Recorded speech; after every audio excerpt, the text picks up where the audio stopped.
पत्र लिखा, नाई और पंडित को दे दिया, बोले ले जाइए। नाई और पंडित उस पत्र को लेकर के वहां से आगे बढ़े हैं। धीरे धीरे धीरे धीरे शिशुपाल के नजदीक पहुंचे और शिशुपाल ने देखा तो पूछ लिया, कहो कैसे आए? पत्र निकाल के दे दिया, बोले आप पढ़ लीजिए, आपको मालूम पड़ जाएगा हम कैसे आए और कहां से आए। जैसे ही पत्र खोल करके पढ़ा, मारे खुशी से गद्दी से उछल पड़ा, हुआ जी वाह, मेरी बहनों की बहन तो बड़ी सुंदर है और उसके साथ में शादी हो गई तो फिर इससे सुंदर और क्या है, बड़ा खुश है।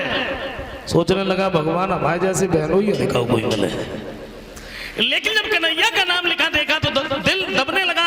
एक बात सोची, भला श्याम के सामने कैसे युद्ध करेंगे। फिर दिमाग में दूसरी बात आई, वो तो ग्वाला है, मन मन में गाय चराता रहा, माखन चुराता रहा, युद्ध के बारे में क्या जाने, युद्ध होता कैसे। अपने मौसी के लड़का दंत बकर को खबर दी है कि तुम सेना सजवा।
सेना सजवाई है। शादी की जो तिथि निश्चित थी उससे 4 दिन पहले ये घर पर पहुंच गया भाभी के सामने और जवाब दिया, भाभी कहिए, कहे क्या ऐसा करो तो पड़ोस में से 2-4 महिलाओं को बुला के ले आओ। काहे को? बोले दूल्हा बनाओ। दूल्हा न कौन सा लगो नाई न ठीका, सीधे सीधे दूल्हा। कहाँ जा रहे हो? अरे बोले तुम्हें मालूम ही नहीं कहाँ जा रहे, हमारे बहनों साहब ने हमारे पास में पत्र भेजा, हम उनकी बहन के साथ में शादी करने जा रहे। पागल हो गए क्या? क्यों? अरे बहनों की बहन एक देवी की समान होती है, उसके साथ में शादी। फिर बात करने लगा, भाभी ये पुरानी बातें छोड़ो और दूल्हा बनाओ। पड़ोस में से 2-4 लड़कियां बुला के लाई, दूल्हा बनाने लगी, लेकिन ऐसे असगुन होने लगे। असगुन कैसे? पटाप जैसी पैर धरो बहू का।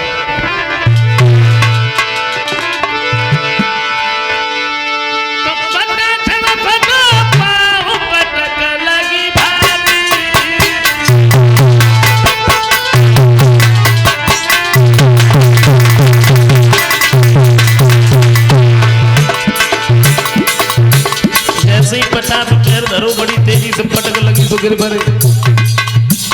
अच्छा उठी बड़ी जल्दी गए।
असगुन होने लगे। भाभी मना करती है मेरी बात मानो तुम उस जगह पर न जाओ। हमने ये भी सुना है श्याम सुंदर भी आ रहे हैं, तो सच बात तो ये है कि उनके सामने तुम्हारी कोई तेज नहीं जाएगी। सचपाल कहने लगा भाभी वहां की बातें छोड़ो, दूल्हा बन के जाएंगे तो खाली हाथ लौट के नहीं आएंगे, दुल्हनिया को तो साथ में लेके आएंगे।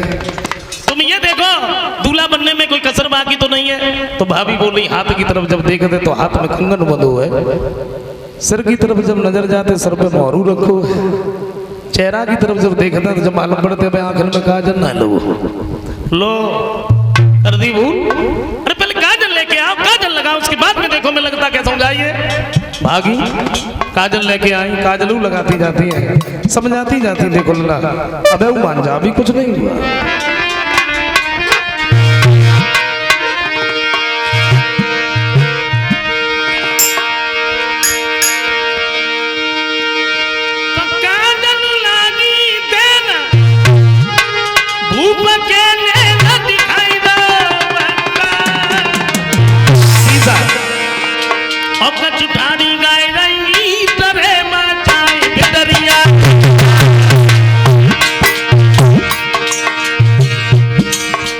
भाभी समझाती जाती, काजलू लगाती जाती,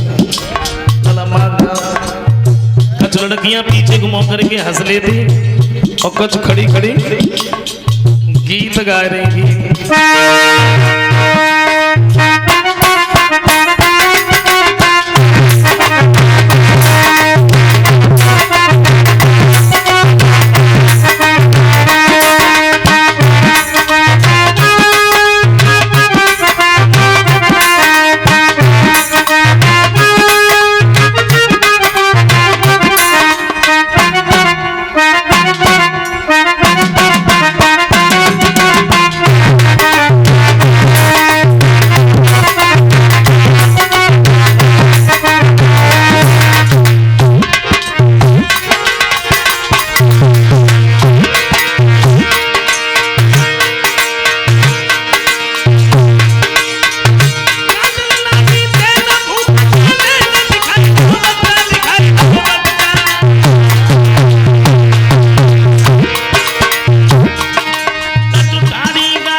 भाभी मना करती रही लेकिन कोई बात ही नहीं मानी है। शादी की जो तिथि निश्चित 4 दिन पहले ही बारात लेके पहुंच गया। रुकुम ने देखा तो बड़ा खुश हुआ, आइए आइए, अरे हमें तुमसे यही बन करके नहीं जा सकती। रुक्मणी आंगन में बैठी बैठी रो रही है। रुक्मणी के पास में एक ब्राह्मण देव आए और ब्राह्मण ने रुक्मणी को रोता हुआ देखा तो पूछ लिया क्या बात है, रो रही है? भाई तुम्हारी तो शादी होने वाली है, बारात दरवाजे पर रुकी है, ससुराल के साथ शादी हो रही है और तुम्हें मालूम है ससुराल कितना बड़ा राजा है, देवता भी डरते, सौभाग्य है तुम्हारा। तो रुक्मणी कहती है ब्राह्मण देव मैंने श्याम सुंदर को बचपन से चाहा है और मैं उन्हीं के साथ में शादी करना चाहती हूँ। मैं अपने प्राणों को दे दूंगी लेकिन मैं ससुराल की दुल्हन बन करके नहीं जा सकती। कन्हैया का नाम सुना तो ब्राह्मण कहते हैं रुक्मणी जहाँ तक कि मेरा मानना है कि श्याम तो यहाँ कभी आया ही नहीं। तू भला कैसे जानती है, कहीं देखा है? बोले मैंने देखा। अरे देखा कहाँ है, जब वो आए नहीं तो देखा कहाँ? बोले मैंने देखा है। कहाँ देखा है? तो रुक्मणी बोली कि मैंने सपने में श्याम को देखो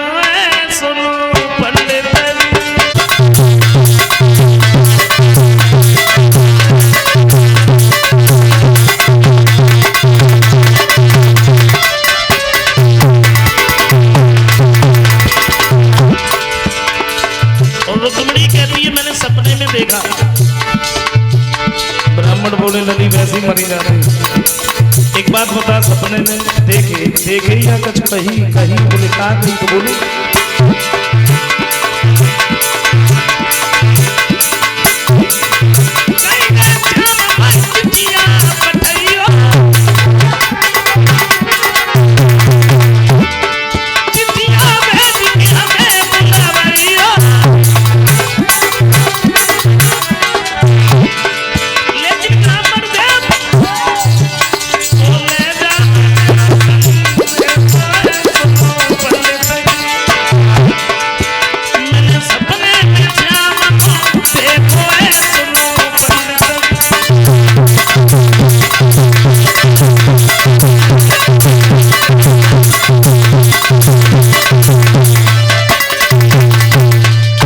सपने में देखा है। उन्होंने ये कहा था कि तुम मेरे पास में पत्र भेज देना तो हम तुम्हारे नजदीक आएंगे। ब्राह्मण कहते हैं तो तुमने पत्र भेज दिया होगा। बोले मैं किसके हाथों से भेज दी? आप ऐसा करो, आप मेरे पत्र को लिए जाओ। मैं तो नहीं जा सकता। क्यों? क्योंकि तुम्हें नहीं मालूम है क्या द्वारिका तो यहाँ से बड़ी दूर है और हमारे ऊपर तो बुढ़ापा है। हम तो बात पहुंच भी नहीं पाएंगे, हमारे तो रास्ते में ही प्राण निकल जाएंगे, हम नहीं जा पाएंगे। रुक्मिणी कहती ब्राह्मण देव, अगर आप मेरे पत्र को लेके नहीं गए ना तो मैं तुम्हारे सामने ही अपने प्राणों को दे दूंगा। बोले अगर ऐसी बात है तो लली मरो मत, पत्र लिखो। और हम तुम्हारे पत्र को लेके जाए, पहुंच गए तो पहुंच गए, ना पहुंच गए तो पहुंच गए। आंगन में बैठ करके रुक्मिणी सोचने लगी से आप मैं क्या लिखूं? मेरा भाई शिशुपाल के साथ में शादी कर रहा है और वो बारात लेके भी आया है, लेकिन मैं अपने प्राणों को दे दूंगी लेकिन शिशुपाल की